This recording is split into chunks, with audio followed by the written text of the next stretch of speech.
آج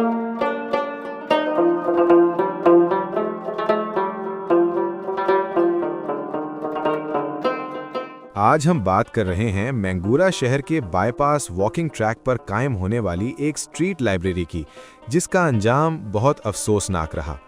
اس کہانی میں نیکی، امید اور بدقسمتی سے معاشرتی بے حسی کا عجیب ملاپ ہے۔ یہ کہانی واقعی دل دکھانے والی ہے۔ آپ بتا رہے ہیں کہ اس اسٹریٹ لائبریری کے بانی کون تھے؟ یہ نیک مقصد کے لیے قدم اٹھانے والے فیاض خان صاحب ہیں، جو آسٹریلیا میں ملازمت کرتے ہیں، لیکن اپنے وطن سوات سے محبت میں یہاں کئی علاقوں میں آلماری لائبریریاں قائم کر چکے ہیں۔ انہوں نے مینگورہ کے بائی پاس پر دریا کنارے واکنگ ٹریک پر بھی ایک چھوٹی آلماری رکھی، جس میں اچھی کتابیں تھیں۔ یہ بہت خوبصورت مقام ہے جہاں لوگ چہل قدمی کرتے ہیں اور دریا کے کنارے سکون کے لمحے گزارتے ہیں۔ فیاض خان نے یہ خرچہ اپنی جیب سے ادا کیا؟ جی بالکل، آلماری سے لے کر کتابوں تک تمام خرچہ انہوں نے اپنی جیب سے ادا کیا۔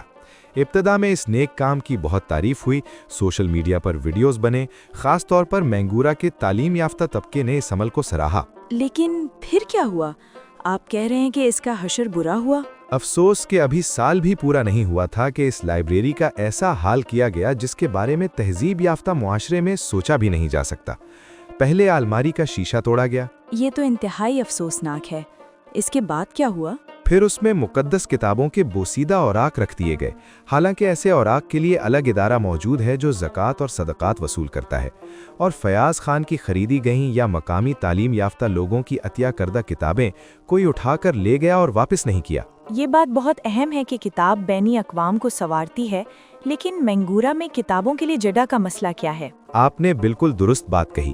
مینگورہ شہر میں زرق برق ریسٹورانٹس اور جوتوں کی بڑی دکانیں تو موجود ہیں، مگر کتابوں کے لیے Shoaib sons G T road کے علاوہ کوئی خاص جگہ نہیں ہے۔ ایسے میں فیاض خان جیسے لوگوں کو خراج عقیدت پیش کرنا چاہیے اور اہل مینگورہ کو اپنے رویوں پر سوچنا چاہیے۔